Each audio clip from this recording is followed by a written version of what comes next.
As minhas mãos tremiam enquanto eu tirava a aliança do meu dedo pela primeira vez em 42 anos. O aro de ouro tinha se afinado com décadas de louça lavada, roupa dobrada e lágrimas secas, tanto as minhas quanto as do meu filho. Ela esteve lá em cada marco, cada desilusão, cada noite em claro quando o Miguel era criança e ficava doente, e eu me sentava ao lado da sua cama, a pensar se seria forte o suficiente para ser mãe e pai para ele. A aliança nunca me pareceu pesada antes. Mas, ao segurá-la na palma da mão, observando a luz do sol da tarde refletir na sua superfície simples, ela parecia carregar o peso de cada sacrifício que eu já tinha feito, cada sonho que adiei, cada momento em que escolhi as necessidades dele em vez das minhas. Mãe, a gente precisa mesmo da sua ajuda. O Miguel tinha dito apenas 1 hora antes, a sua voz carregada com aquele tom particular de desespero que toda a mãe reconhece. A mesma voz que ele usava na adolescência quando cometia um erro e precisava que eu o resolvesse. Só que agora, ele tinha 35 anos. Era casado e enfrentava uma ordem de despejo do apartamento que não conseguia pagar. Eu estava sentada na minha pequena cozinha, aquela com o piso frio trincado e o frigorífico que zumbia alto demais, quando ele finalmente ligou. Tinham passado 3 semanas desde a última vez que tive notícias dele. 3 semanas de silêncio que pareceram uma eternidade quando se tem 60 anos. E o seu filho é a única família que lhe resta neste mundo. O senhorio não vai esperar mais. Ele continuou. E eu podia ouvir a sua esposa, a Sara, ao fundo, com a voz carregada de ansiedade. Precisamos de R$ 2.500 até sexta-feira, ou vamos para a rua. R$ 2.500. Mais do que toda a minha aposentadoria mensal. Mais do que eu alguma vez tive na minha conta poupança desde que o Ricardo morreu, há 8 anos. Mas, enquanto ouvia a voz do meu filho falhar de preocupação, eu sabia que havia apenas uma coisa de valor que eu possuía. Uma coisa que poderia salvá-los da humilhação de ficarem sem teto. A aliança pertencera à avó do Ricardo antes de chegar a mim. Ela deu-lhe com lágrimas nos olhos, dizendo que era abençoada com o tipo de amor que dura para sempre. Esta aliança, ela sussurrou no dia do nosso casamento, já viu 3 gerações de felicidade. Vai proteger o seu casamento, assim como protegeu o meu. Durante 42 anos, eu acreditei nessa bênção. Através do diagnóstico de cancro do Ricardo, das longas noites nas salas de espera do hospital, do momento devastador em que os médicos nos disseram que não havia mais nada a fazer. Mesmo depois do funeral, quando amigos bem-intencionados sugeriram que eu talvez quisesse guardá-la ou deixá-la para uma ocasião especial, eu continuei a usá-la. Era a minha ligação com ele, o meu lembrete de que o amor não acaba só porque a vida acaba. Mas agora, ao olhar para este simples aro de ouro, eu via algo diferente. Via esperança para o meu filho. Via a possibilidade de resolver os seus problemas, de ser útil para ele novamente, de provar que, mesmo aos 60 anos, eu ainda tinha algo valioso para oferecer. A loja de compra e venda de joias no centro avaliava peças há 30 anos. O dono, um homem gentil chamado Seu Antunes, examinou a aliança com uma lupa de joalheiro enquanto eu fiquei ali, sentindo-me como se estivesse a trair todos os votos que já fiz. É ouro de boa qualidade, disse ele gentilmente, talvez sentindo a minha relutância. Design simples, mas bem feito. Dado o mercado atual, posso oferecer-lhe R$ 3.000. R$ 3.000. Mais do que suficiente para salvar o Miguel e a Sara do despejo, com dinheiro de sobra para o supermercado e as contas. O suficiente para lhes dar um novo começo, para os ajudar a reerguerem-se. O suficiente para provar ao meu filho que a sua mãe ainda importava, ainda tinha valor para além das histórias dos velhos tempos, que pareciam aborrecê-lo tanto ultimamente. Se você gosta de histórias emocionantes como esta, por favor, inscreva-se no nosso canal. Estamos a trabalhar para chegar aos 1.000 inscritos, e isso ajuda muito o nosso trabalho. E comente de que cidade você está a assistir. Voltei para casa com o dinheiro num envelope, a minha mão esquerda estranhamente nua sem o peso familiar da aliança. mas o meu coração sentia-se leve pela primeira vez em semanas. Eu ia poder ajudar o meu filho. Ia ser a mãe de que ele precisava, tal como tinha sido durante toda a sua vida. O alívio na sua voz quando eu ligasse para lhe contar sobre o dinheiro faria o sacrifício valer a pena. Naquela noite, sentei-me à mesa da cozinha e contei cuidadosamente as notas. 25 notas impecáveis de R$ 100 para a renda, e mais 5 para o que mais eles pudessem precisar. Coloquei o dinheiro num envelope de presente, do tipo que eu usava para os seus presentes de aniversário quando ele era pequeno, e ainda achava que a sua mãe era a pessoa mais incrível do mundo. Mas, ao fechar o envelope, uma sensação estranha instalou-se no meu peito. Não era arrependimento exatamente, mas algo mais pesado. Algo que parecia o fim de uma história e o começo incerto de outra. Eu tinha abdicado da última peça tangível do meu casamento, o símbolo final do amor que definiu a maior parte da minha vida adulta.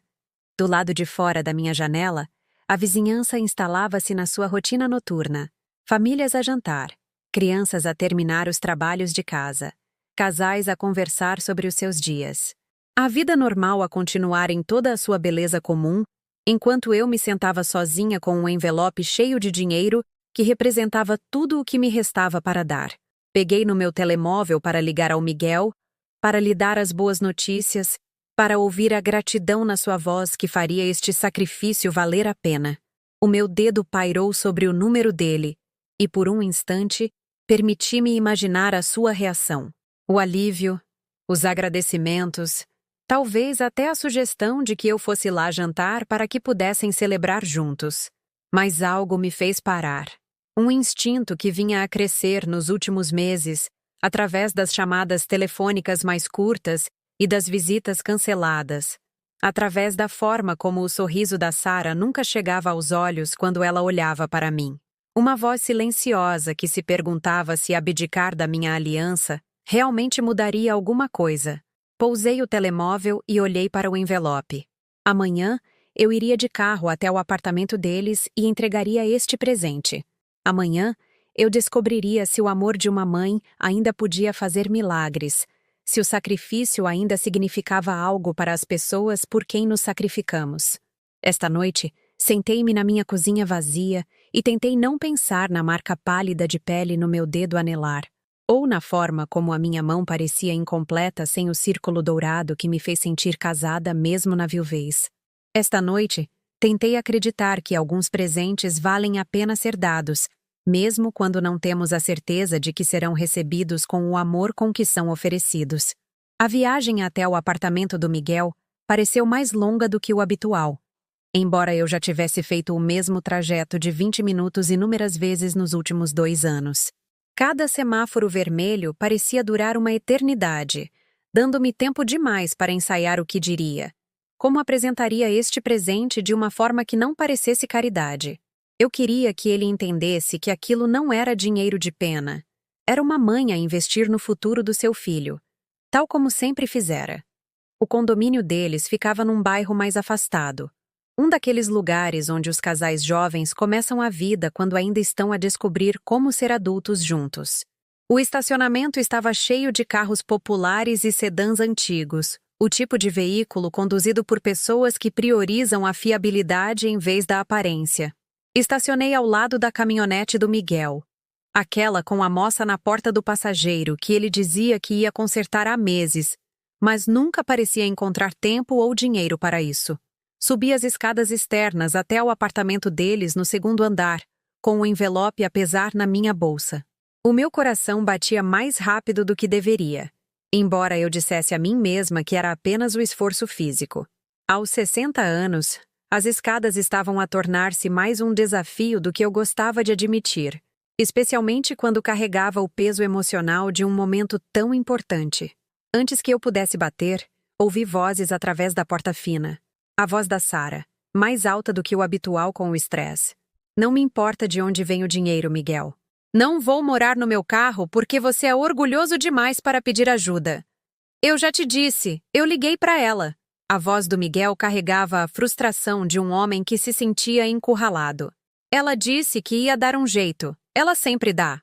Dar um jeito? A risada da Sara foi aguda, amarga. O que é que ela vai dar um jeito? Ela mora naquela casinha com móveis dos anos 70. Conduz um carro que já devia ter ido para a sucata há anos. O que é que ela poderia possivelmente... Bati a porta antes de poder ouvir o final daquela frase, embora algo frio já se tivesse instalado no meu estômago. As vozes pararam abruptamente, seguidas por passos rápidos e o som da corrente da porta a ser destrancada. O Miguel abriu a porta com um sorriso que parecia ensaiado. O tipo de expressão que as pessoas fazem quando estão prestes a pedir algo que não têm a certeza de que merecem. Mãe! Entre, entre. Não estávamos à sua espera tão cedo. A Sara apareceu atrás dele, a alisar o cabelo e a ajeitar a blusa como se tivesse sido apanhada a fazer algo que não devia. Diana, olá. O Miguel disse que talvez você passasse por aqui. O sorriso dela era educado, mas distante, da forma como as pessoas sorriem para conhecidos que não ficam particularmente felizes em ver. O apartamento deles era pequeno, mas limpo, decorado com os móveis desencontrados de pessoas que não podiam comprar conjuntos, mas que conseguiram criar algo que parecia intencionalmente eclético. A Sara tinha bom olho para cores e arranjos. Eu tinha de admitir. Ela fez o espaço modesto deles parecer acolhedor e convidativo, mesmo que tudo ali viesse de lojas de segunda mão e saldos. Tenho uma coisa para vocês, disse eu, a mexer na bolsa antes que pudesse perder a coragem. O envelope pareceu mais pesado do que nunca quando o tirei, os meus dedos a tremer ligeiramente enquanto o estendia ao Miguel. Para a renda. E um pouco mais. O Miguel pegou no envelope com os movimentos cautelosos de alguém que não tem a certeza do que está a receber. Quando ele o abriu e viu o dinheiro, os seus olhos arregalaram-se. Mãe, isto é... São 3.000 reais. Como é que você... Ele parou a meio da frase, o seu olhar a descer para as minhas mãos. Foi então que percebi que ele estava a olhar para o meu dedo anelar. A marca pálida de pele que assinalava onde a minha aliança viveu durante 4 décadas era impossível de não notar. Um lembrete fantasmagórico do que eu tinha sacrificado para encher aquele envelope de dinheiro. Mãe, disse ele baixinho, e por um momento pensei ter ouvido o menino na sua voz, a criança que chorava quando pisava uma formiga sem querer, de tão bom coração que era. Você não vendeu a sua aliança. É só uma joia, disse eu rapidamente, odiando o quão defensiva soei. O seu pai teria querido que eu vos ajudasse. Ele teria entendido. Mas o Miguel já não olhava para mim. Ele olhava para o dinheiro, e algo na sua expressão estava a mudar. O filho grato estava a desaparecer, substituído por alguém que eu não reconhecia. Alguém que parecia quase... irritado. Uma joia? A Sara aproximou-se, e eu captei o olhar que passou entre ela e o Miguel. Era o tipo de comunicação sem palavras que os casais desenvolvem, e eu soube imediatamente que eles tinham discutido esta possibilidade. Eles tinham falado sobre a possibilidade de eu estar desesperada o suficiente para vender a minha posse mais preciosa por eles. Mãe, esta aliança... O Miguel levantou uma das notas de 100 reais, a examiná-la como se ela pudesse dizer-lhe algo sobre a transação. Quanto é que ela valia? Quero dizer, se isto são 3.000, era o valor total? Ou você aceitou o que quer que a loja de penhores ofereceu? A pergunta atingiu-me como um golpe físico. Não um obrigado por sacrificar algo tão significativo. Não um não acredito que fez isto por nós. Mas um cálculo, uma avaliação de se eu tinha tomado uma decisão financeira inteligente em nome deles.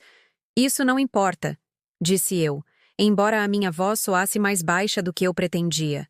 O que importa é que vocês podem pagar a renda, podem ficar na vossa casa.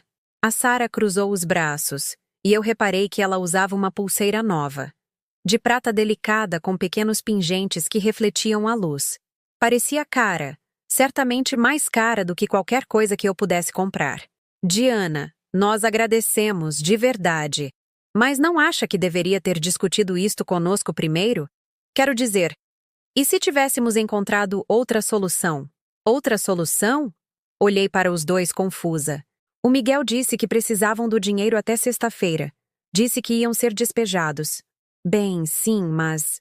O Miguel passou a mão pelo cabelo. um hábito nervoso que ele tinha desde a infância. Quero dizer, somos adultos, mãe. Deveríamos ser capazes de resolver os nossos próprios problemas sem que você tenha de fazer um sacrifício tão grande. As palavras estavam certas, mas o tom estava errado. Ele soava mais irritado do que grato, mais envergonhado do que aliviado, como se a minha ajuda fosse um inconveniente em vez de uma tábua de salvação. Eu quis ajudar, disse eu, odiando como a minha voz soava pequena na sala de estar deles. Eu pensei que ficariam felizes. Nós estamos felizes, disse a Sarah rapidamente, mas os seus olhos estavam fixos no envelope de dinheiro em vez de em mim. É só que esta aliança provavelmente valia mais do que você conseguiu por ela. Lojas de penhores são famosas por pagar pouco. Você provavelmente conseguiria o dobro se tivesse vendido para um particular. A sala pareceu inclinar-se ligeiramente. Agarrei-me às costas do sofá para me firmar, a tentar processar o que estava a ouvir. A minha nora estava a criticar a minha perspicácia para os negócios, a sugerir que o meu sacrifício não tinha sido eficiente o suficiente, que eu de alguma forma lhes tinha falhado ao não maximizar o valor da minha aliança. A quantia não importa, disse eu novamente, mas até para os meus próprios ouvidos, eu soava desesperada agora. O que importa é que vocês estão seguros, que podem ficar aqui. O Miguel estava a contar as notas agora, os seus lábios a moverem-se silenciosamente enquanto ele somava o total. Na verdade, mãe, com as multas por atraso e tudo, nós precisamos de 3.800. Isto é ótimo, não me entenda mal, mas não é bem o suficiente. O meu coração parou. Não é suficiente? O senhorio já deu entrada nos papéis de despejo, explicou a Sarah, a sua voz a assumir o tom paciente que as pessoas usam quando explicam algo a uma criança. Então, agora há custas judiciais e multas para além da renda em atraso. Devíamos ter mencionado isso antes. Olhei para eles. Estas duas pessoas que eu pensava estar a salvar, e senti algo a quebrar-se dentro do meu peito. Não o meu coração. Isso teria sido demasiado limpo. Demasiado simples. Isto era mais confuso, como o som da confiança a partir-se em pedaços afiados que me cortariam sempre que eu tentasse juntá-los novamente. Mas certamente, disse eu, a minha voz mal acima de um sussurro, certamente 3.000 reais ajudam. É a maior parte do que vocês precisam. Ah, com certeza, disse o Miguel, a guardar o envelope no bolso de trás das calças com uma eficiência casual. Isto ajuda definitivamente. Nós vamos dar um jeito no resto de alguma forma. De alguma forma. Como se os 3.000 reais pelos quais eu tinha sacrificado a minha posse mais preciosa fossem apenas uma pequena contribuição para um problema maior que eles resolveriam através da sua própria desenvoltura. Como se a minha aliança tivesse sido reduzida a um pagamento parcial da dívida deles. Eu fiquei ali, na sala de estar deles, a olhar para estes dois jovens que pareciam mais preocupados com a aritmética da sua crise financeira do que com a magnitude do que eu tinha abdicado por eles. O silêncio estendeu-se entre nós, preenchido com tudo o que eu queria dizer, mas não conseguia encontrar as palavras. Lá fora, o sol estava a pôr-se, a projetar longas sombras pelo estacionamento onde outras famílias voltavam para a casa do trabalho, da escola, dos assuntos comuns das suas vidas. Dentro deste pequeno apartamento, eu estava a aprender que amor e sacrifício nem sempre falam a mesma língua, e que às vezes as pessoas por quem faríamos qualquer coisa veem os nossos presentes de forma muito diferente do que pretendemos. As semanas que se seguiram foram como viver numa casa onde todos os relógios tinham parado, mas o tempo continuava a passar de qualquer maneira. Dei por mim a verificar o telemóvel obsessivamente, à espera de uma chamada que nunca veio. Uma simples mensagem de obrigado. Um convite para jantar. Algum reconhecimento de que o que eu fiz importava. Que eu ainda importava. Em vez disso, houve silêncio. Quando finalmente ganhei coragem para ligar ao Miguel, 3 semanas depois, a sua voz tinha o tom distraído de alguém a fazer várias coisas ao mesmo tempo. Provavelmente a navegar no telemóvel enquanto falávamos. Ah, olá, mãe. Sim, estamos bem. Obrigado por perguntar. Uma pausa, o som de digitação ao fundo. Olha, estou muito ocupado agora. Posso ligar-te mais tarde? O mais tarde nunca chegou. Comecei a passar de carro pelo condomínio deles a caminho do supermercado, a fazer o caminho mais longo que acrescentava 15 minutos à minha viagem, mas que me dava a oportunidade de ver se a caminhonete deles estava no estacionamento. Às vezes, eu via-os de relance a chegar ou a sair, e acenava do meu carro, na esperança de que me vissem e acenassem de volta. Eles nunca o fizeram. O espaço vazio no meu dedo anelar deixou de parecer em carne viva e começou a sentir-se como uma dor constante, o tipo de dor persistente que se torna ruído de fundo na sua vida diária. Dei por mim a cobrir a minha mão esquerda com a direita quando estava em público, a esconder a evidência do meu sacrifício de estranhos, que não entenderiam por que uma mulher de 60 anos tinha de repente deixado de usar a sua aliança. A dona Elsa, a minha vizinha que me conhecia desde que eu e o Ricardo nos mudamos para o bairro há 25 anos, notou imediatamente quando me viu na caixa de correio uma tarde. "Diana, querida", disse ela, os seus olhos a descerem para as minhas mãos com a perícia de observação de alguém que sobreviveu a 8 décadas a prestar atenção aos detalhes. "Onde está a sua aliança? Você nunca tirou essa aliança, nem mesmo quando fez aquela cirurgia no dedo." Procurei uma explicação que não soasse tão patética quanto a verdade. Eu mandei limpá-la. Uma limpeza profissional. Disseram que poderia demorar algumas semanas." A dona Elsa acenou com a cabeça, mas os seus olhos permaneceram céticos. Ela criou 4 filhos e tinha os instintos de alguém que já ouviu todas as variações possíveis de uma história concebida para proteger os sentimentos de alguém. "Bem, tenho a certeza de que ficará linda quando a tiver de volta." A mentira pesou-me no estômago pelo resto do dia, acrescentando mais uma camada ao crescente peso da vergonha que eu carregava. Não vergonha por ajudar o meu filho. Eu faria isso de novo num piscar de olhos. Mas vergonha de como o meu sacrifício me fez sentir invisível, de como o meu gesto de amor foi absorvido pelas vidas deles, sem criar sequer a menor onda de gratidão. Comecei a fazer voluntariado no banco de alimentos local às terças-feiras de manhã, em parte porque queria sentir-me útil e em parte porque estar perto de pessoas que entendiam a escassez me fazia sentir menos tola sobre as minhas próprias limitações financeiras. Os outros voluntários eram, na sua maioria, reformados como eu, mulheres que criaram famílias e agora procuravam maneiras de preencher as longas horas entre o pequeno almoço e a hora de dormir. A Margarida Soares, que coordenava os horários dos voluntários, tinha sido amiga do Ricardo dos tempos do sindicato. Ela notou a falta da minha aliança durante a minha segunda semana de voluntariado, enquanto estávamos a separar enlatados doados no armazém. "Nova política de joias em casa?" perguntou ela gentilmente, o tipo de pergunta que me oferecia espaço para partilhar o quanto eu quisesse. "Eu vendia", disse eu antes de me conseguir controlar. As palavras saíram como se estivessem à espera de permissão para escapar. O meu filho precisava de dinheiro para a renda, e era a única coisa que eu tinha de valor. A Margarida parou de separar as latas e virou-se para mim, a sua expressão séria. "E como é que isso correu?" "Eles usaram o dinheiro", disse eu, tentando manter a minha voz neutra. "Ficaram no apartamento deles." "Não foi isso que eu perguntei." A voz da Margarida era gentil, mas firme. "Eu perguntei como é que isso correu para si." Eu não consegui responder porque a verdade era demasiado complicada e dolorosa para colocar em palavras. Como poderia eu explicar que ajudar o meu sonso me fizera sentir mais sozinha do que desde que o Ricardo morreu? Como poderia eu descrever a forma como a aceitação casual do meu sacrifício me deixou a sentir usada em vez de apreciada?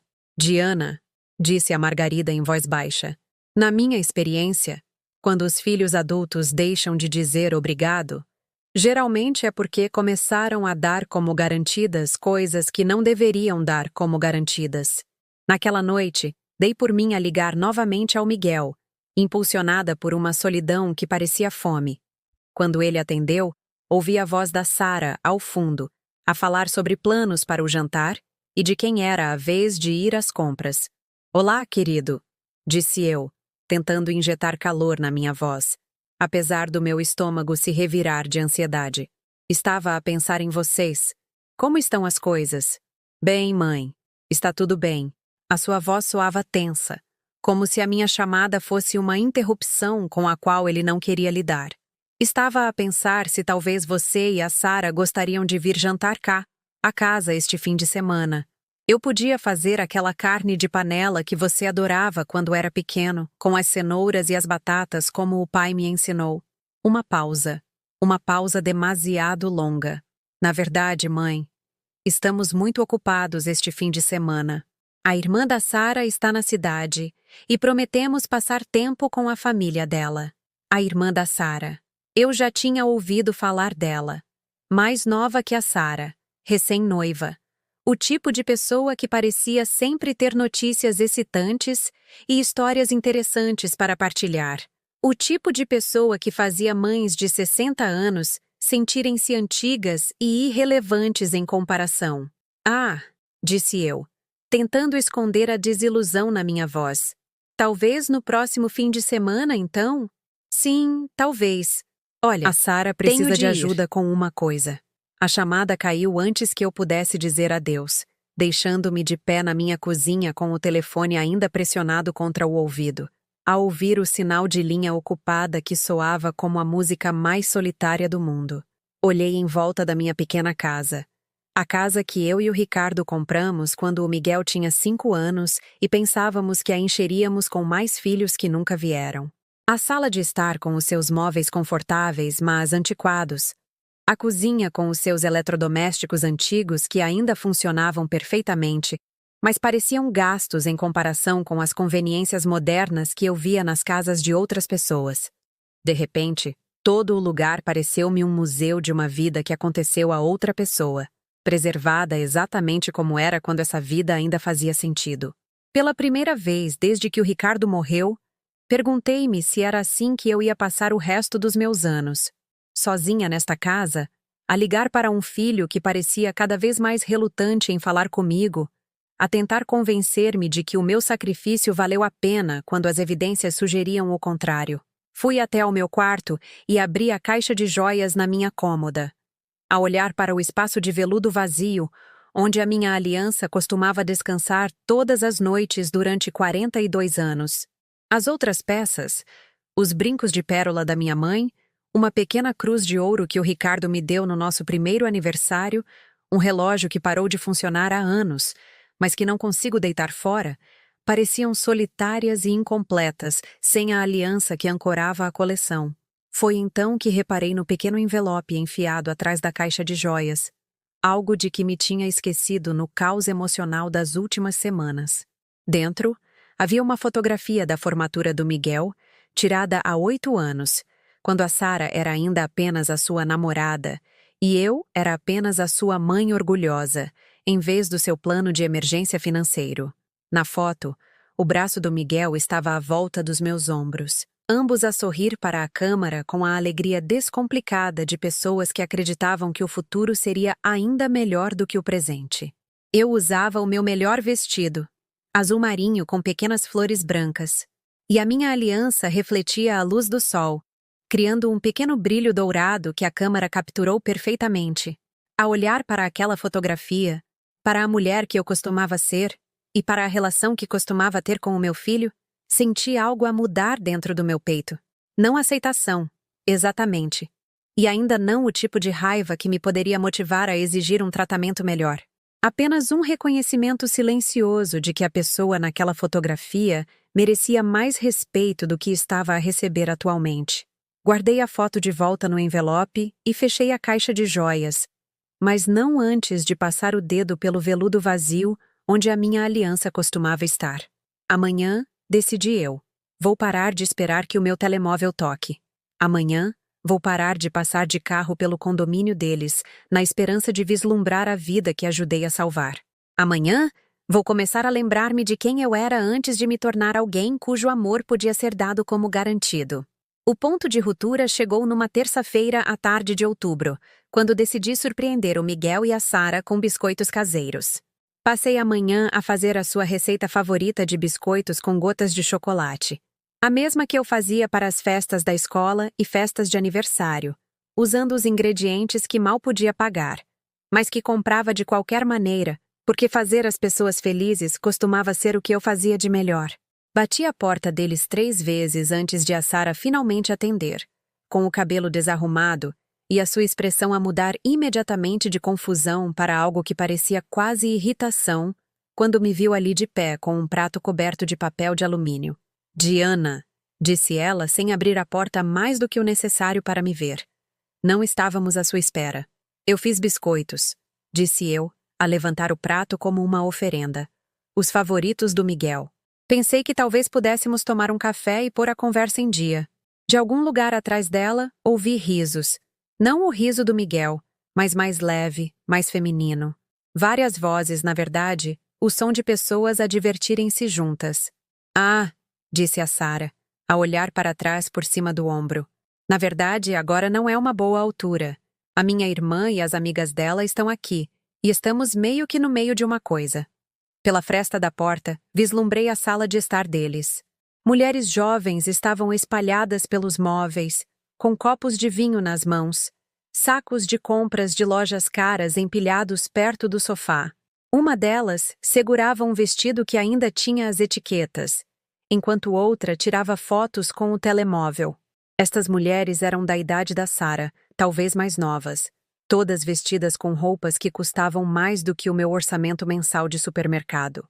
O riso delas tinha a qualidade despreocupada de pessoas que nunca tiveram de escolher entre pagar a conta da luz e comprar medicamentos, que nunca venderam as suas alianças para ajudar filhos ingratos a evitar o despejo. Estamos a ter uma tarde das meninas, continuou a Sara, a sua voz a assumir o tom de desculpa que as pessoas usam quando estão a tentar ser educadas enquanto fecham uma porta. Compras, sabe como é? Compras. Com dinheiro que eles de alguma forma encontraram depois de afirmarem que lhes faltavam R$ 800 para pagar a renda. Dinheiro que aparentemente descobriram logo depois de eu lhes ter dado tudo o que tinha. Onde está o Miguel? Perguntei, a minha voz mais baixa do que eu pretendia.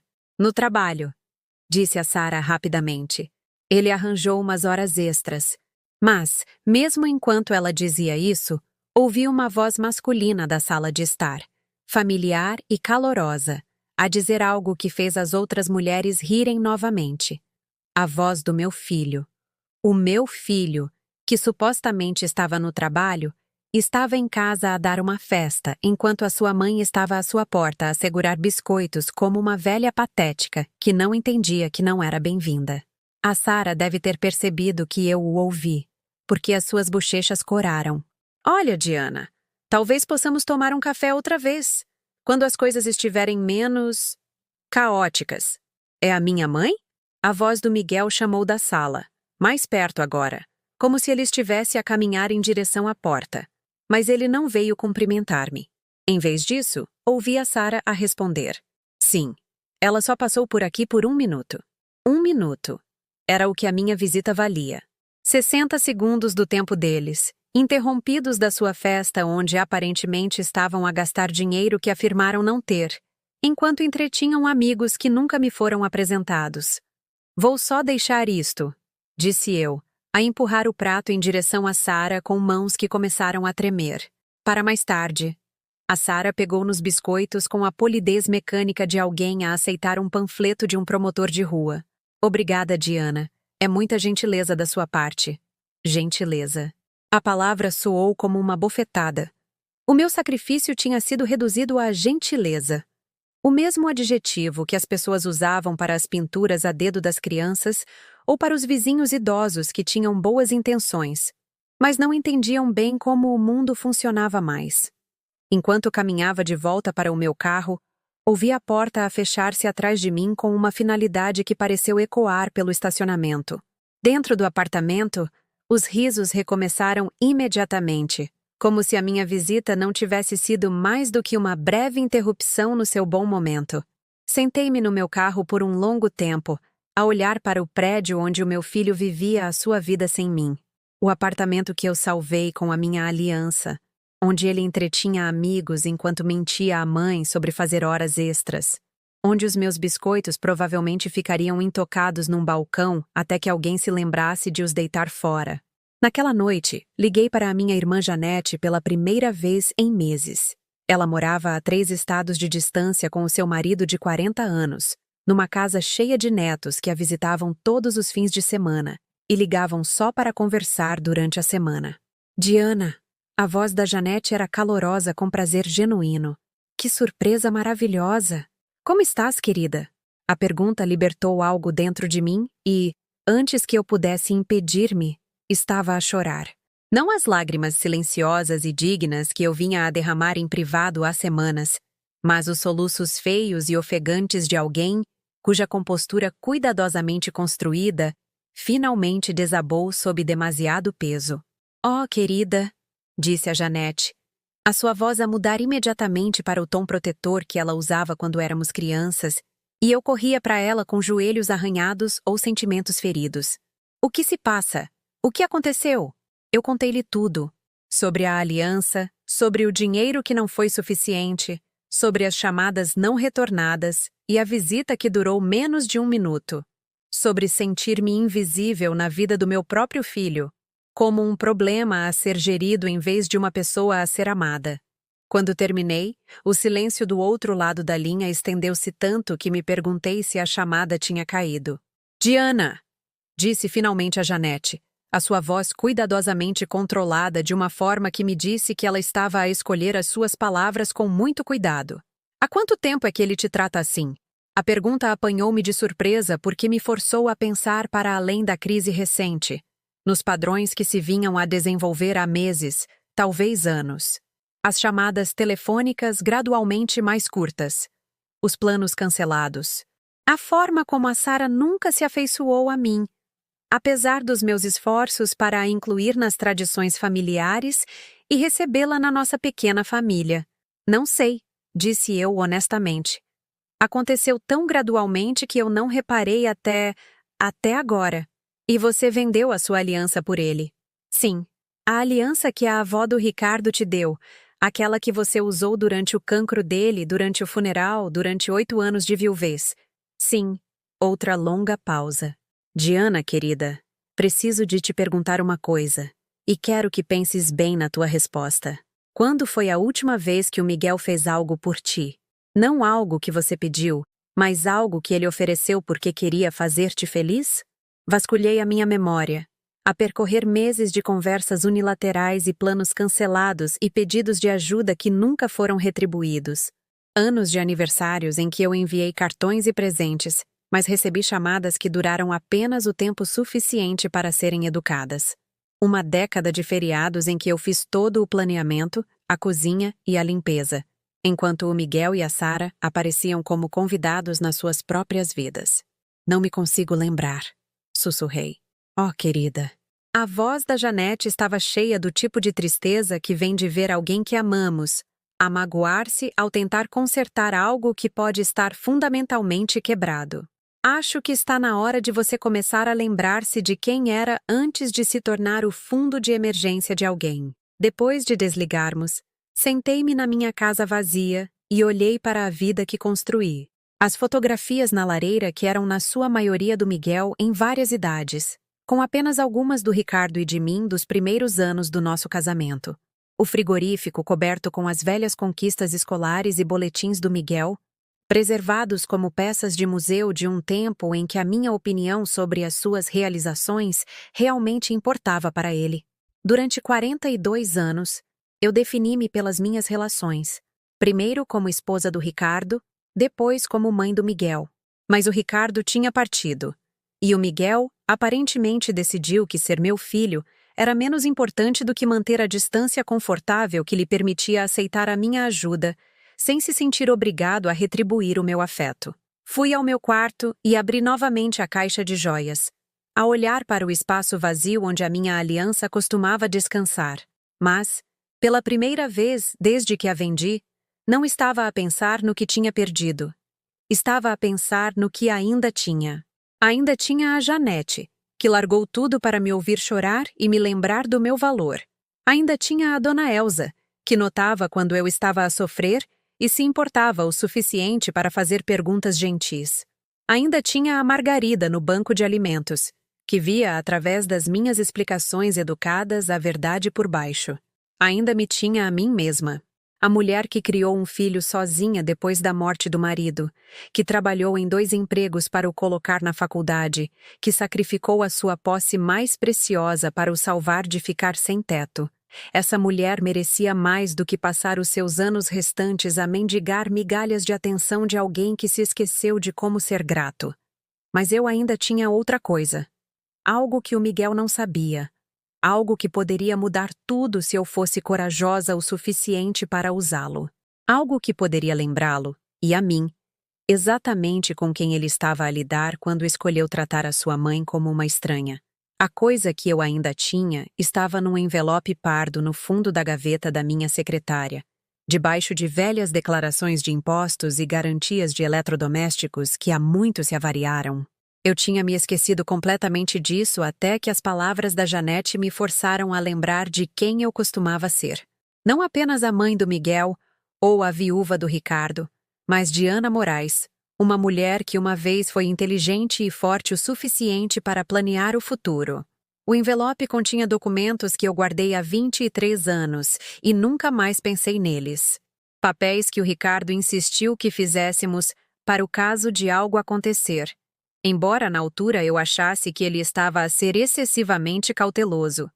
Éramos jovens, então, nos nossos 30 e poucos anos, e a ideia de que poderíamos precisar de proteção legal contra o nosso próprio filho parecia impossivelmente paranoica. Mas o Ricardo era um homem do sindicato, experiente nas formas como as boas intenções podiam ser distorcidas por circunstâncias desesperadas. Ele tinha visto demasiadas famílias destruídas por crises financeiras, demasiados pais idosos deixados na rua quando os seus filhos tomavam más decisões com dinheiro que não era realmente deles para perder. Diana, disse ele uma noite enquanto estávamos sentados à nossa mesa da cozinha, com o Miguel no andar de cima a fazer os trabalhos de casa, quero que criemos um fundo de proteção, algo que proteja os nossos bens se algo nos acontecer. Assinei os papéis sem realmente os entender, confiando no julgamento do Ricardo sobre assuntos financeiros da mesma forma que ele confiava no meu sobre todo o resto no nosso casamento. Os documentos pareciam um seguro contra desastres que nunca enfrentaríamos, proteção abstrata para problemas hipotéticos que aconteciam a outras famílias. Agora, sentada sozinha na minha casa aos 60 anos, peguei nesses papéis e li-os com a atenção de alguém cujos problemas hipotéticos se tinham tornado devastadoramente reais.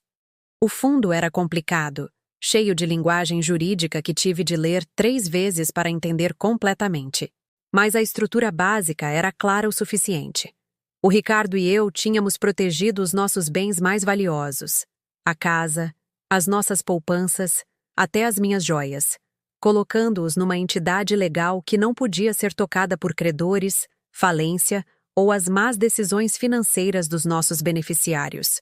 Mais importante, tínhamos incluído uma cláusula que o Ricardo chamou de proteção de amor exigente. Se o nosso beneficiário, o Miguel, alguma vez tentasse tirar vantagem de nós financeiramente, se alguma vez exigisse mais do que estávamos dispostos a dar ou mostrasse um padrão de dar a nossa generosidade como garantida, tínhamos o direito legal de revogar a sua herança inteiramente. Na altura, a ideia de que poderíamos precisar de nos proteger do nosso próprio filho parecia não só improvável, mas quase ofensiva. O Miguel tinha 8 anos na altura, ainda novo o suficiente para se enfiar na nossa cama durante as trovoadas e dizer-nos que nos amava todas as noites antes de ir dormir.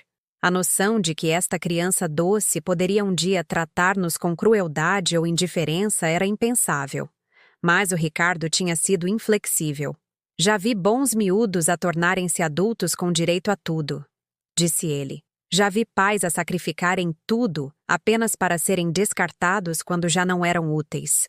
Se criarmos o Miguel bem, nunca precisaremos destas proteções. Mas se não o fizermos, ou se a vida lhe ensinar as lições erradas, pelo menos teremos opções. Agora eu entendia que o Ricardo não estava a planear que o Miguel se tornasse uma má pessoa. Ele estava a planear a possibilidade de o Miguel se tornar uma pessoa que se esquecesse de ser grata que pudesse começar a ver o nosso amor como obrigação e os nossos sacrifícios como um direito adquirido. Os documentos do fundo também revelaram algo de que eu me tinha esquecido completamente no caos emocional dos últimos meses. A avaliação das joias que fizemos há 23 anos, quando o fundo foi estabelecido, avaliou a minha aliança em muito mais do que os R$ 3.000 que a loja de penhores me deu. Mesmo tendo em conta as mudanças nos preços do ouro ao longo das décadas, a minha aliança valia pelo menos R$ 7.000. A loja de penhores deu-me menos de metade do seu valor real, e eu estava tão desesperada para ajudar o Miguel que aceitei a primeira oferta sem negociar ou pedir uma segunda opinião. Mas mais doloroso do que a perda financeira foi a percepção de que o Miguel sabia, ou poderia ter descoberto facilmente, qual era o valor real da aliança. Quando ele me perguntou quanto eu consegui por ela, quando a Sara me criticou por não a ter vendido a um particular por mais dinheiro, eles não estavam a tentar ajudar-me a entender as minhas opções. Estavam a calcular se eu tinha sido estúpida o suficiente para deixar dinheiro na mesa, se havia mais valor que eles poderiam ter extraído do meu sacrifício. Pus os papéis de lado e fui à minha cozinha, onde fiz uma chávena de chá com as mãos mais firmes do que estiveram em semanas. O conhecimento de que eu tinha proteções legais, de que o Ricardo tinha antecipado esta situação exata e me deu ferramentas para lidar com ela, encheu-me de algo que eu quase me esquecera de como sentir: poder. Pela primeira vez desde que vendi a minha aliança, não estava a pensar como uma vítima. Não estava a pensar em como me tornar mais útil para o Miguel ou como reconquistar o seu afeto. Em vez disso, estava a pensar como a mulher com quem o Ricardo se casou. Alguém inteligente o suficiente para planear com antecedência, forte o suficiente para tomar decisões difíceis e com amor próprio suficiente para exigir um tratamento melhor das pessoas que diziam amá-la. Na manhã seguinte, liguei para o escritório de advocacia que preparou os documentos do nosso fundo, esperando deixar uma mensagem com uma recepcionista e esperar dias por uma resposta. Em vez disso, fui imediatamente conectada ao Dr. Tomás Medeiros, o advogado que trabalhou comigo e com o Ricardo todos aqueles anos atrás. Dona Diana, disse ele, e eu pude ouvir o calor na sua voz mesmo pelo telefone. Lamentei muito saber do falecimento do Ricardo. Ele era um bom homem, e eu sei que isto não tem sido fácil para si. Conversamos por alguns minutos sobre o Ricardo, sobre como eu estava a gerir as coisas sozinha, sobre as preocupações normais de uma viúva a tentar navegar por finanças e assuntos legais sem a orientação do marido. Depois, contei-lhe sobre o Miguel, sobre a aliança, sobre o padrão de comportamento que me levou a lembrar dos documentos do fundo. O doutor Tomás ouviu sem interromper, ocasionalmente fazendo pequenos sons de compreensão que me diziam que ele já tinha ouvido histórias semelhantes antes. Quando terminei, ele ficou em silêncio por um longo momento. Diana, disse ele finalmente, o que está a descrever é exatamente o cenário com que o Ricardo se preocupava quando estabelecemos estas proteções. Ele mencionou especificamente que nunca queria que você se sentisse obrigada a empobrecer para ajudar o seu filho, especialmente se essa ajuda não estivesse a ser apreciada ou retribuída. Então, eu tenho opções? Você tem mais opções do que imagina, disse o Dr. Tomás. O fundo dá-lhe controle total sobre como e quando o Miguel recebe a sua herança. Pode modificar os termos, adiar a transferência ou revogá-la inteiramente se determinar que ele não está preparado para lidar com a responsabilidade. O que é que isso significa na prática? Significa que o Miguel atualmente acredita que herdará a sua casa quando você falecer, juntamente com quaisquer outros bens que restem. Mas, de acordo com os documentos do fundo, essa herança está condicionada ao tratamento que ele lhe der durante a sua vida. Se você determinar que ele violou o espírito da vossa relação, e com base no que me contou, eu diria que sim, pode redirecionar esses bens para outro lugar. As implicações do que o Dr. Tomás estava a dizer começaram a fazer sentido. O Miguel não fazia ideia de que a sua herança era condicional. Não entendia que o seu tratamento casual para comigo poderia custar-lhe tudo o que ele esperava receber. Ele estava a dar o meu amor como garantido, porque assumia que o amor se traduziria sempre em benefício financeiro, independentemente de como ele escolhesse tratar-me. A outra coisa, continuou o Dr. Tomás, o fundo também lhe permite reaver bens que foram obtidos através do seu sacrifício, se conseguir demonstrar que foram adquiridos através de manipulação ou falsos pretextos.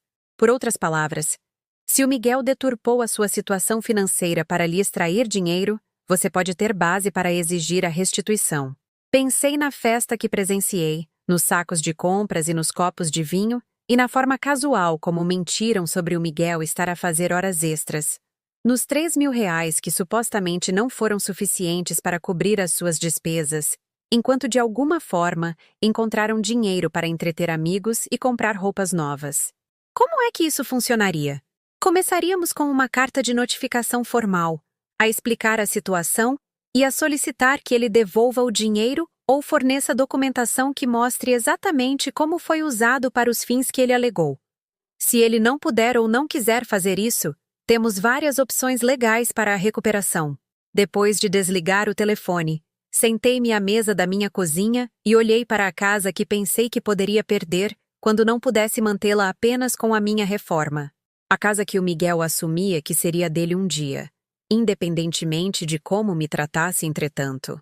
Pela primeira vez em meses, eu não estava a pensar no que poderia fazer para que o Miguel me amasse novamente. Não estava a planear desculpas por interromper a sua festa, ou a pensar em como tornar a minha presença menos inconveniente para ele. Em vez disso, estava a pensar no que devia a mim mesma, a mulher que o criou e se sacrificou por ele e que merecia respeito básico em troca. A mulher que o Ricardo protegeu com o seu planeamento cuidadoso e documentos legais não era a mãe desesperada e grata que aceitava migalhas de atenção de um filho ingrato. Era alguém que entendia o seu próprio valor, alguém que aprendeu que amor sem respeito é apenas outra forma de exploração. Naquela tarde, abri um caderno e comecei a escrever. Não uma carta para o Miguel, ainda não, mas um registro de cada conversa, cada plano cancelado, cada momento em que ele me fez sentir invisível ou indesejada.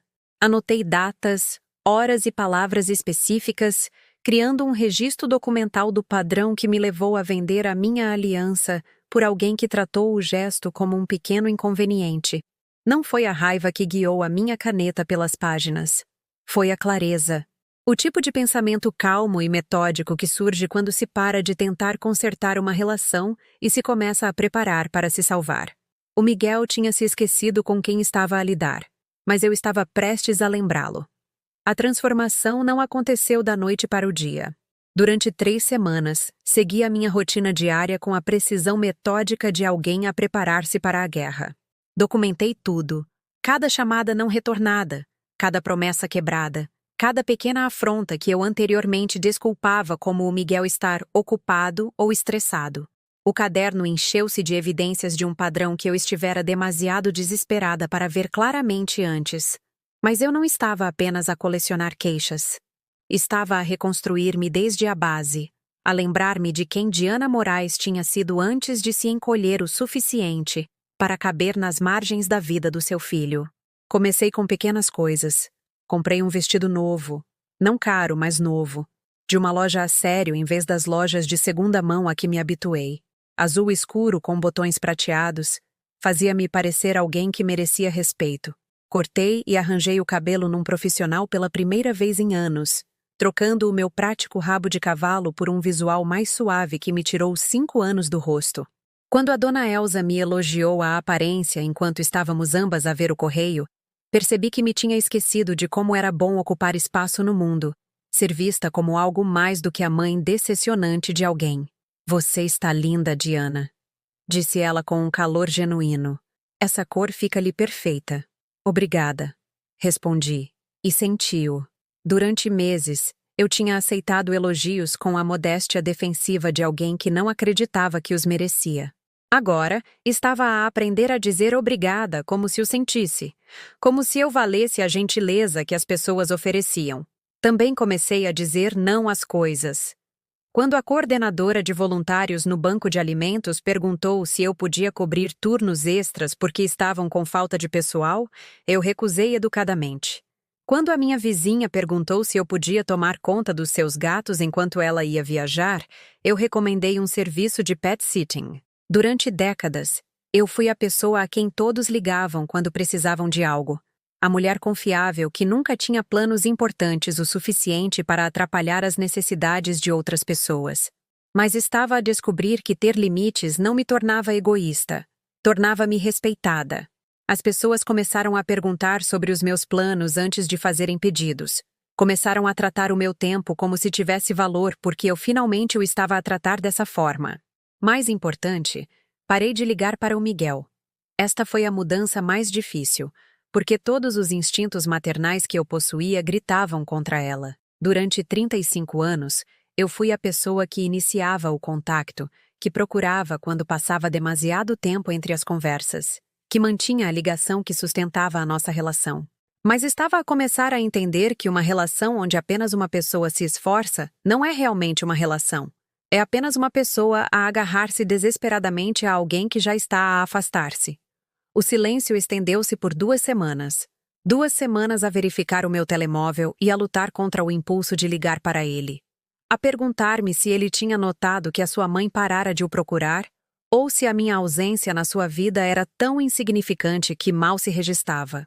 Finalmente, numa quinta-feira à noite, enquanto eu lia na minha sala de estar, o telefone tocou. O nome do Miguel apareceu no identificador de chamadas, e por um momento, o meu coração saltou com a velha esperança familiar de que talvez ele estivesse a ligar para pedir desculpa, para explicar, para preencher o vazio que se abriu entre nós. "Olá, mãe!" disse ele quando atendi, a sua voz com aquele tom particular de casualidade forçada que significava que ele queria alguma coisa.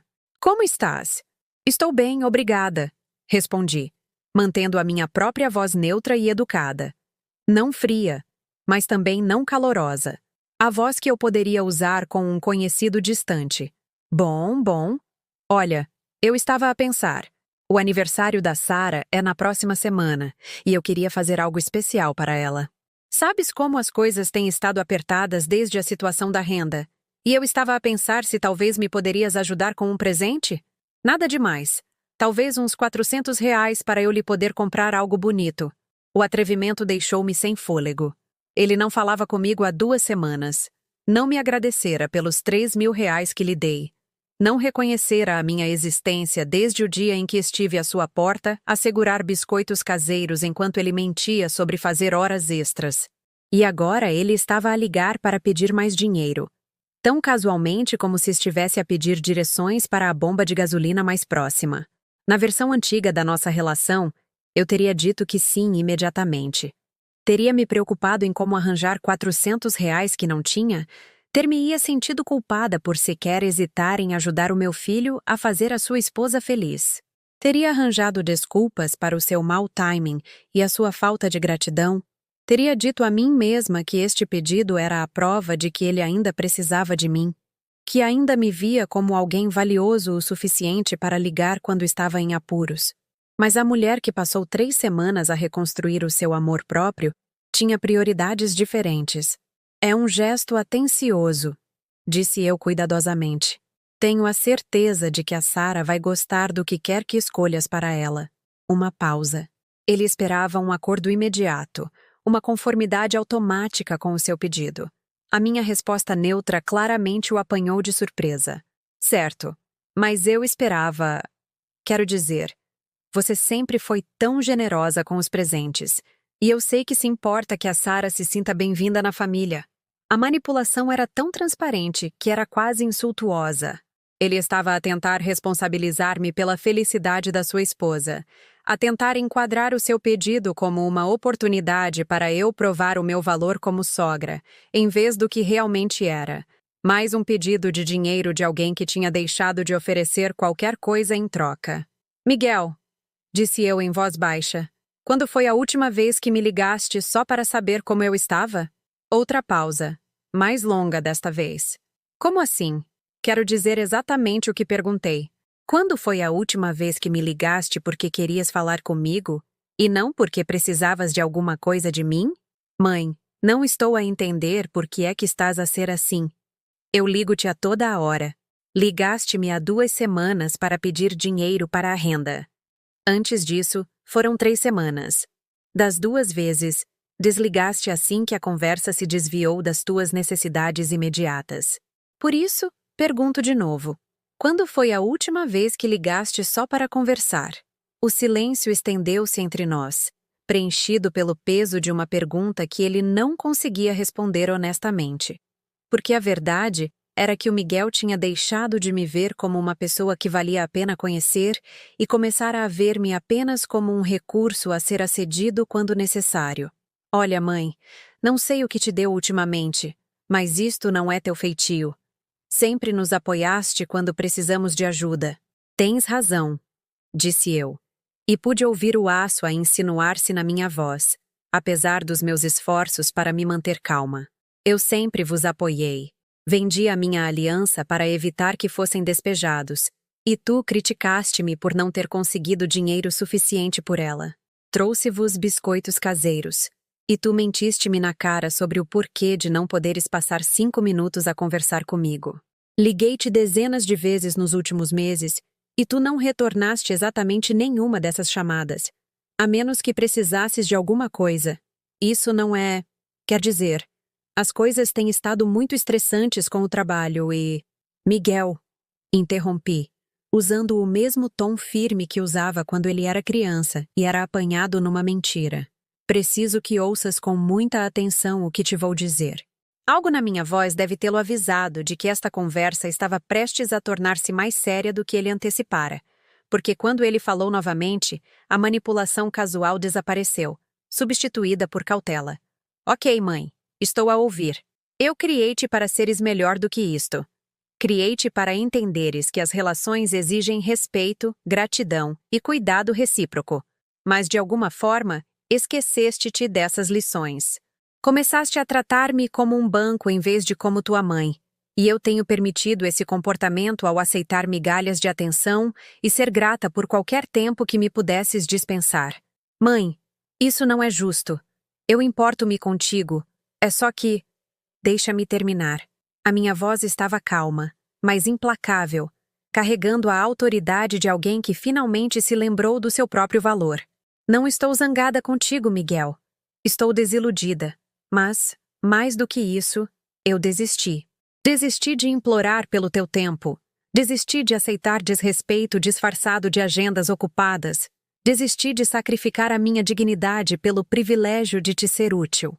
A linha ficou completamente silenciosa agora. Eu podia ouvi-lo a respirar. Quase podia senti-lo a tentar processar o que eu estava a dizer, a tentar descobrir como responder a uma versão da sua mãe que ele nunca tinha encontrado antes. Então, é isto que vai acontecer. Continuei. Vais descobrir como comprar um presente de aniversário para a tua esposa com o teu próprio dinheiro, como qualquer outro adulto no mundo faz. E vais pensar com muito cuidado sobre o tipo de relação que queres ter comigo daqui para a frente. Porque a relação que tivemos, onde eu dou e tu recebes, acabou. Mãe, estás a exagerar.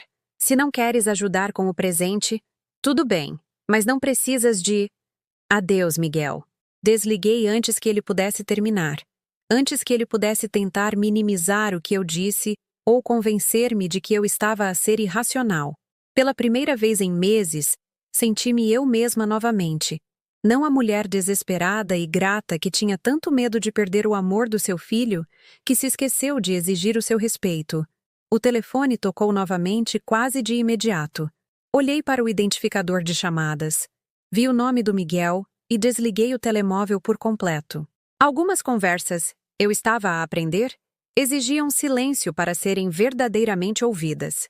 A notificação extrajudicial chegou ao apartamento do Miguel numa segunda-feira de manhã, entregue por carta registrada com aviso de recepção, num envelope com o timbre de Medeiros em Associados. Eu sabia a hora exata porque o doutor Tomás ligou para confirmar a entrega, a sua voz carregando a satisfação profissional de um advogado que já viu demasiados filhos ingratos aprenderem lições difíceis sobre consequências. Passei o fim de semana num estranho estado de calma antecipação, como alguém à espera de uma tempestade que vinha a acompanhar no radar há dias. A carta expunha tudo em linguagem jurídica precisa: a deturpação da necessidade financeira, o padrão documentado de abuso da minha generosidade e, mais importante, a exigência formal da devolução dos R$ 3.000 no prazo de 30 dias. Mas a carta também continha algo que o Miguel nunca esperou saber: informações detalhadas sobre o fundo de proteção que controlava a sua herança, incluindo as cláusulas específicas que me permitiam revogar o seu estatuto de beneficiário, com base no tratamento que ele me dispensava durante a minha vida. O Dr. Tomás fora meticuloso na sua documentação. A carta fazia referência a datas e conversas específicas, pintando um quadro de exploração sistemática que era impossível descartar como mal-entendido ou coincidência. Incluía também a avaliação das joias de 23 anos atrás, mostrando que a minha aliança valia significativamente mais do que os R$ 3.000 que recebi por ela. O objetivo não é necessariamente reaver o dinheiro, explicou o Dr. Tomás durante a nossa consulta final. O objetivo é fazê-lo entender que o seu comportamento tem consequências reais e que você não é a viúva indefesa que ele tem tratado como tal. O meu telemóvel começou a tocar às 10h47 da manhã, menos de 1 hora depois de a carta ter sido entregue. O nome do Miguel apareceu no identificador de chamadas e eu deixei ir para o correio de voz. Ele ligou novamente 15 minutos depois e outra vez 30 minutos depois disso.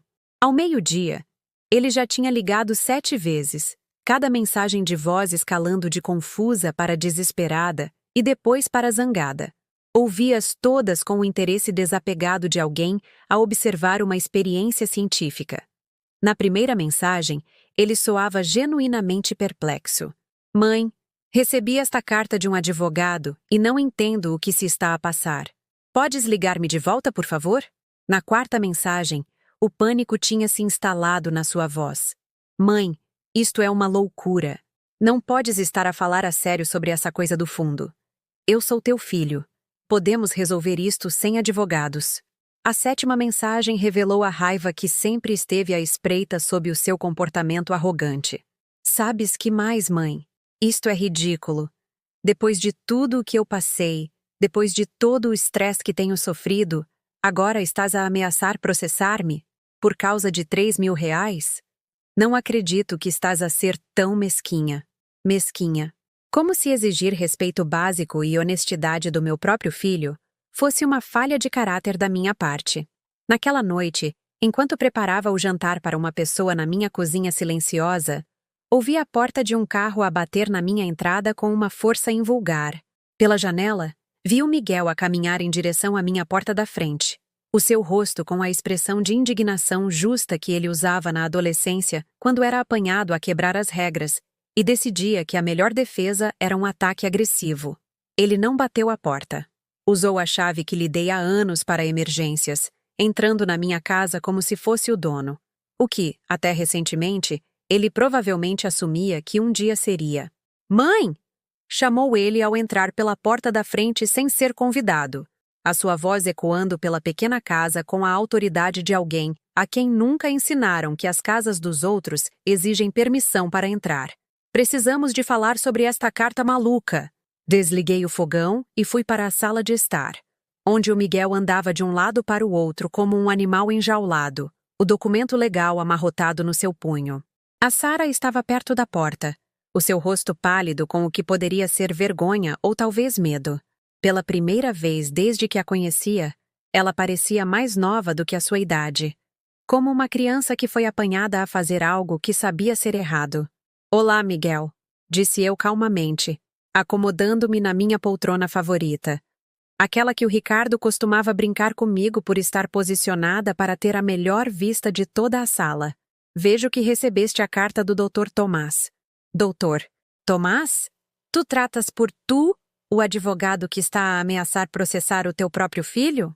O Dr. Tomás Medeiros é o advogado da nossa família há mais de 20 anos. Respondi de forma equilibrada. Ele preparou os documentos do fundo de proteção em que o teu pai insistiu especificamente para evitar o tipo de situação com que estamos a lidar agora. O Miguel parou de andar e olhou para mim como se eu tivesse começado a falar uma língua estrangeira. Que documentos do fundo? Nunca disseste nada sobre um fundo. Tu nunca perguntaste sobre os meus arranjos financeiros.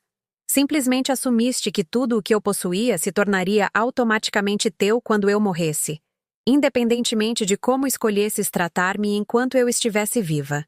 A Sarah mexeu-se desconfortavelmente perto da porta, e eu reparei que ela usava a mesma pulseira cara que eu vira durante a minha visita interrompida ao apartamento deles. A pulseira que fora comprada com dinheiro que eles alegaram não ter, depois de aceitarem a minha aliança como pagamento insuficiente para a sua crise financeira. Isto é uma loucura, disse o Miguel, a agitar a carta no ar. Não podes ameaçar deserdar-me porque eu feri os teus sentimentos. Não estou a ameaçar nada, disse eu, a minha voz permanecendo calma enquanto algo feroz e protetor ardia no meu peito. Estou a informar-te de realidades legais que foram estabelecidas há décadas pelo teu pai, que foi sábio o suficiente para antecipar que bons filhos, por vezes, se tornam adultos com um sentimento de direito adquirido. O pai não teria querido isto, disse o Miguel. E pela primeira vez, a sua voz falhou com algo que poderia ter sido emoção genuína. Ele não teria querido que te voltasses contra a tua própria família por causa de dinheiro. A acusação atingiu exatamente onde ele pretendia, porque o Ricardo sempre fora o herói do Miguel. O pai divertido que jogava a bola no quintal enquanto eu lidava com a disciplina e a supervisão dos trabalhos de casa. Mas o Miguel tinha calculado mal, porque eu conhecia o Ricardo melhor do que ninguém, e eu sabia exatamente o que ele teria pensado sobre o comportamento do seu filho. O teu pai? Disse eu, levantando-me lentamente e indo até a lareira, onde a fotografia do Ricardo ainda ocupava um lugar de honra. Passou a vida a trabalhar em 2 empregos para garantir que tivesses tudo o que precisavas. Ele morreu acreditando que tinha criado um filho que entendia o valor do sacrifício e da gratidão. Ele ficaria de coração partido ao ver como trataste essas lições. Isso não é justo. O que não é justo, interrompi, a minha voz a elevar-se pela primeira vez desde que chegaram, é usar culpa e manipulação para extrair dinheiro da tua mãe viúva. O que não é justo é mentir sobre fazer horas extras enquanto das festas com dinheiro que alegaste não ter. O que não é justo é tratar-me como um inconveniente quando te trago biscoitos caseiros e depois ligar 2 semanas depois para pedir mais dinheiro. A Sarah finalmente falou, a sua voz pequena e trêmula. Diana, não queríamos que parecesse que estávamos a tirar vantagem, mas vocês estavam a tirar vantagem, disse eu, virando-me para a encarar diretamente. Ambos estavam, e a única razão pela qual estão aqui agora é porque descobriram que tirar vantagem de mim pode, de facto, custar-vos alguma coisa. O Miguel amarrotou a carta nas mãos, o rosto corado com o tipo de raiva que vem de ser encurralado com a verdade. Então, o que é que tu queres? Queres que eu rasteje? Queres que eu finja que não tenho lidado com problemas reais enquanto ficas sentada aqui na tua casa vazia a ter pena de ti mesma? As palavras pairaram no ar entre nós, cruéis e reveladoras na sua honestidade. Era isto que ele realmente pensava de mim. Uma velha solitária cujos problemas não eram reais em comparação com os seus, cujos sentimentos eram obstáculos inconvenientes para a sua segurança financeira. O que eu quero, disse eu em voz baixa, é que entendas que as ações têm consequências. Durante 35 anos, estive a proteger-te dessas consequências, a arranjar desculpas para os teus erros, a sacrificar as minhas próprias necessidades para resolver os teus problemas. Mas não vou fazer mais isso. Fui até a minha secretária e peguei numa cópia dos documentos do fundo, os mesmos papéis que assinei há 23 anos sem entender completamente a sua importância. Agora, eles pareciam um escudo, uma proteção contra a situação exata que o Ricardo previu com uma clareza desoladora. Tens 30 dias para devolver os 3.000 reais. Continuei, a minha voz firme e final. Se conseguires fornecer documentação que prove que o dinheiro foi usado exatamente como alegaste, para a renda e despesas necessárias, então podemos discutir se as disposições do fundo foram violadas. Se não conseguires, ou se escolheres me responder, então o fundo será modificado para refletir a tua decisão de priorizar a tua própria conveniência em detrimento da nossa relação. O Miguel olhou para mim com algo próximo do choque, como se estivesse a ver uma estranha com o rosto da sua mãe. Vais mesmo fazer isto? Vais mesmo escolher o dinheiro em vez da família? Não, Miguel, disse eu, encontrando seus olhos com toda a autoridade de uma mulher que finalmente se lembrou do seu próprio valor. Tu fizeste isso quando decidiste que eu era mais valiosa como um banco do que como mãe. Eu estou apenas a responder em conformidade. O silêncio que se seguiu foi ensurdecedor. Pela primeira vez em anos, eu não me apressei a preencher o espaço desconfortável com desculpas, ou explicações, ou tentativas desesperadas de suavizar o conflito. Estava simplesmente de pé na minha própria sala, na minha própria casa, a estabelecer limites que deveriam ter sido estabelecidos há anos. A Sara puxou a manga do Miguel, sussurrando algo sobre como eles deviam ir embora, como precisavam de tempo para pensar. Mas o Miguel ainda não estava pronto para recuar. Não estava pronto para aceitar que a sua mãe se tornara alguém que ele não conseguia manipular ou coagir à submissão. Está bem, disse ele, a sua voz tensa com uma raiva mal contida. Mas não esperes que eu volte a rastejar quando perceberes que destruíste a única família que te resta. Ele dirigiu-se à porta, com a Sara a segui-lo como uma sombra. Mas eu chamei antes que pudessem sair. Miguel. Ele virou-se, uma centelha de esperança nos seus olhos, como se pensasse que eu poderia estar a reconsiderar, que poderia estar pronta para recuar e voltar ao nosso velho padrão familiar das suas exigências e da minha submissão. A chave do teu pai, disse eu, estendendo a mão. Vou precisar dela de volta. A esperança morreu na sua expressão, substituída por algo frio e final. Ele tirou a chave do seu porta-chaves e largou-a na minha palma sem uma palavra. A pequena peça de metal parecendo mais pesada do que deveria. Depois de eles saírem, sentei-me na minha sala e ouvi o som do carro deles a sair da minha entrada, possivelmente pela última vez. A casa parecia diferente agora, não vazia, mas pacífica. Como um espaço que me pertencia totalmente de novo, onde eu podia existir sem me preparar constantemente para o próximo pedido, a próxima crítica, o próximo lembrete de que eu não era o suficiente para merecer o amor incondicional do meu próprio filho. Eu tinha dado ao Miguel exatamente o que o planeamento cuidadoso do Ricardo me permitira dar-lhe. Uma escolha. Ele podia aprender a tratar-me com respeito e honestidade, ou podia descobrir como era a vida sem a rede de segurança que ele dava como garantida. A próxima jogada era dele. 26 dias passaram em completo silêncio. 26 dias durante os quais vivi a minha vida como se o Miguel nunca tivesse existido. E descobri algo notável. Eu estava mais feliz do que estivera em anos. Sem a ansiedade constante de esperar pelas suas chamadas, ou de me perguntar quando ele poderia precisar de algo de mim, dei por mim a dormir melhor, a comer refeições regulares e a redescobrir interesses que abandonara na minha busca desesperada pela sua aprovação. Voltei ao clube do livro na biblioteca, comecei a fazer caminhadas noturnas pelo meu bairro e até aceitei um convite para jantar da Margarida Soares e do seu marido. Pareces 10 anos mais nova, disse-me a Margarida durante um café após a nossa discussão do livro, onde eu de facto falei sobre o romance que tínhamos lido, em vez de me sentar silenciosamente na última fila como fizera durante meses. Quaisquer que sejam as mudanças que fizeste, estão a funcionar. Mas no 27º dia, enquanto cuidava do pequeno jardim que o Ricardo plantara atrás da nossa casa, ouvi um carro a entrar na minha garagem. Pela janela da cozinha, vi a caminhonete do Miguel, mas ele não estava sozinho. Uma senhora idosa estava sentada no banco do passageiro, alguém que eu reconheci, mas não via há mais de uma década. Eleanor Moraes, a mãe do Ricardo, tinha 87 anos e vivia num lar de idosos a 3 horas de distância desde antes de o Ricardo morrer. Ela fora uma mulher formidável nos seus anos mais jovens, o tipo de sogra que conseguia reduzir homens adultos a crianças gaguejantes com um único erguer de sobrancelha.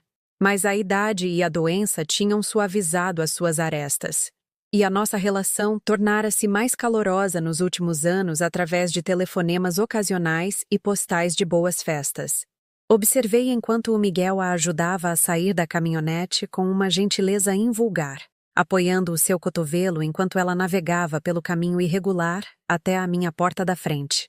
Ela estava mais pequena do que eu me lembrava, mais frágil, mas a sua postura ainda carregava a dignidade de alguém que nunca se intimidou com conversas difíceis. Quando abri a porta, a Eleanor abraçou-me com uma força surpreendente. "Diana, querida", disse ela, a sua voz carregando o ligeiro tremor da idade, mas sem perder nada da sua autoridade. "Precisamos de conversar." O Miguel estava atrás dela, o seu rosto um estudo de desespero controlado.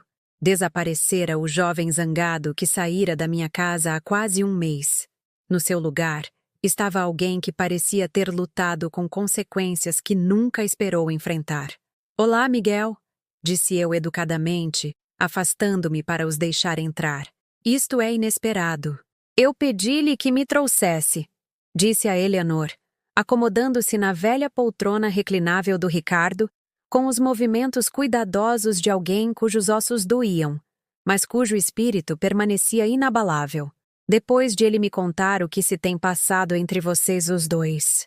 Olhei para o Miguel, a perguntar-me exatamente que versão dos acontecimentos ele partilhara com a sua avó, que toque ele dera à história para se colocar como vítima das exigências irracionais da sua mãe. "Eu contei-lhe tudo", disse o Miguel em voz baixa, como se estivesse a ler os meus pensamentos. "Sobre a aliança, sobre o dinheiro, sobre como te tenho tratado, sobre a carta do advogado." A Eleanor acenou com aprovação. Ele contou, e eu disse-lhe que ele era um tolo que se esqueceu de tudo o que o seu pai tentou ensinar-lhe sobre honrar as pessoas que o amam. As palavras pairaram no ar entre nós, e eu vi o Miguel estremecer como se tivessem sido golpes físicos. Vindo de Eleanor Moraes, que nunca fora conhecida por adoçar a pílula, a avaliação carregava um peso que as minhas próprias acusações de alguma forma não tiveram. "Avó", começou o Miguel. Mas a Eleanor levantou uma mão que poderia ser frágil, mas ainda comandava autoridade absoluta. "Ainda não terminei", disse ela firmemente. "Diana, preciso de te pedir desculpa em nome da família Moraes. O Ricardo criou aquele rapaz para ser melhor do que isto, e eu aparentemente falhei em reforçar essas lições depois de o Ricardo partir. Eleanor, não precisas de..." "Preciso, sim." Os seus olhos azuis pálidos fixaram-se nos meus com uma intensidade de laser. Passei a última semana a ouvir o Miguel a explicar como ele não percebeu, como o seu comportamento te estava a afetar, como ele estava demasiado estressado para pensar nos sentimentos de outra pessoa. "Sabes o que eu lhe disse?" Abanei a cabeça, embora suspeitasse que estava prestes a ouvir algo que tornaria esta conversa memorável. Eu disse-lhe que o estresse não nos torna estúpidos e certamente não nos torna cruéis. Disse-lhe que o pai dele trabalhou em 2 empregos durante 15 anos e nunca se esqueceu de me ligar aos domingos ou de me trazer flores no Dia das Mães. Disse-lhe que ser adulto significa cuidar das pessoas que cuidaram de nós, e não apenas quando é conveniente. O Miguel mexeu-se desconfortavelmente perto da porta, parecendo um homem que pensava ter trazido reforços, apenas para descobrir que trouxeram um juiz. "Mas principalmente", continuou a Eleanor, a sua voz a tornar-se mais suave, mas não menos autoritária. "Contei-lhe sobre a conversa que tive com o Ricardo pouco antes de ele morrer, quando ele estava preocupado com o que te aconteceria se o Miguel alguma vez se esquecesse das suas responsabilidades como filho." A minha respiração ficou presa na garganta. O Ricardo nunca me mencionara tal conversa, embora nos últimos meses da sua doença tivessem havido muitas discussões privadas com membros da família, das quais eu não participei. "O teu marido era um homem sábio, Diana. Ele sabia que dinheiro sem responsabilidade podia transformar bons filhos em adultos com sentimentos de direito adquirido. Ele fez-me prometer que, se o Miguel alguma vez começasse a dar o teu amor como garantido, eu interviria." Ela tirou da sua bolsa um envelope, amarelado pelo tempo, mas ainda selado.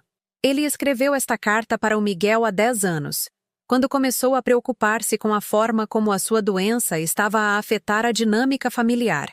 Ele fez-me prometer entregá-la apenas se tornasse necessário. A Eleanor estendeu o envelope ao Miguel, que o pegou com as mãos trêmulas. O teu pai conhecia-te melhor do que tu te conheces, rapaz. Ele amava-te o suficiente para planear as tuas fraquezas, bem como as tuas forças. O Miguel quebrou o selo e desdobrou a carta, os seus olhos a percorrerem a página com emoção crescente. Observei o seu rosto a mudar enquanto lia. A confusão a dar lugar ao reconhecimento e depois a algo que parecia luto. Gostarias de a ler em voz alta? Perguntou a Eleanor gentilmente. Ou preferes que eu e a Diana saiamos enquanto processas o que o teu pai te queria dizer? Não, disse o Miguel, a sua voz mal passando de um sussurro. Acho que ambas precisam de ouvir isto. Ele limpou a garganta e começou a ler com uma voz que falhava de emoção. Filho, se estás a ler esta carta, significa que eu parti e que te esqueceste de algumas lições importantes sobre como tratar as pessoas que te amam. A tua mãe é a mulher mais forte que já conheci, mas ela tem uma fraqueza. Ela ama-te tanto que aceitará migalhas quando merece banquetes. Não confundas a sua paciência com estupidez, nem o seu amor com obrigação. Ela sacrificou os seus sonhos para te criar. E ela merece o teu respeito, a tua gratidão e o teu tempo, não apenas a tua presença quando precisas de algo dela. Se deixaste de ligar só para ouvir a sua voz, se começaste a vê-la como um inconveniente em vez de uma bênção, então tornaste-te alguém que eu não te criei para ser. Mas não é tarde demais para te lembrares de quem és. Os documentos do fundo que eu criei nem são para te castigar. São para proteger a mulher que te deu tudo, incluindo a oportunidade de fazeres melhor. Espero que nunca precises de ler esta carta. Mas, se precisares, espero que te lembres que ser um bom filho não é algo que se faz quando é conveniente. É algo que se faz porque amor sem atitude é só uma palavra bonita. Deixa-me orgulhoso. Deixa-a orgulhosa. Mas, principalmente, torna-te o homem que sei que pode ser. Com amor, sempre, pai. O silêncio que se seguiu foi profundo. O Miguel sentou-se pesadamente no meu sofá, a carta ainda agarrada nas suas mãos.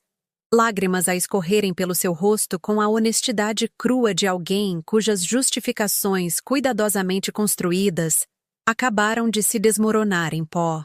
Desculpa, sussurrou ele. Não para mim especificamente, mas para a sala em geral, para a memória do seu pai. Para a versão de si mesmo que ele perdeu algures pelo caminho. Peço imensa desculpa. A Eleanor acenou com a satisfação de alguém que viu uma lição ser aprendida da maneira mais difícil. Pedir desculpa é um começo. Mas o teu pai tinha razão. Amor sem atitude é só uma palavra bonita. O que vais fazer a esse respeito? O Miguel olhou para mim então. Olhou mesmo para mim. Talvez pela primeira vez em anos.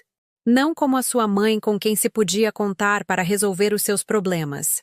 Não como um inconveniente a ser gerido, mas como uma pessoa que merecia mais do que ele lhe tinha dado. Eu trouxe o dinheiro, disse ele em voz baixa, tirando um envelope do bolso do casaco. Não por causa da notificação legal, mas porque era teu desde o início. E descobri onde vendeste a tua aliança. Ele entregou-me um segundo envelope, mais grosso que o primeiro. O seu Antunes, da loja de penhores, ainda a tinha. Ele disse que esperava que voltasses para a buscar, que dava para ver que significava mais para ti do que o dinheiro. Eu comprei-a de volta. Dentro do envelope estava a minha aliança de casamento, a brilhar como se tivesse acabado de ser polida, aninhada numa pequena caixa de veludo juntamente com o recibo a mostrar que o Miguel pagara significativamente mais do que eu recebera por ela.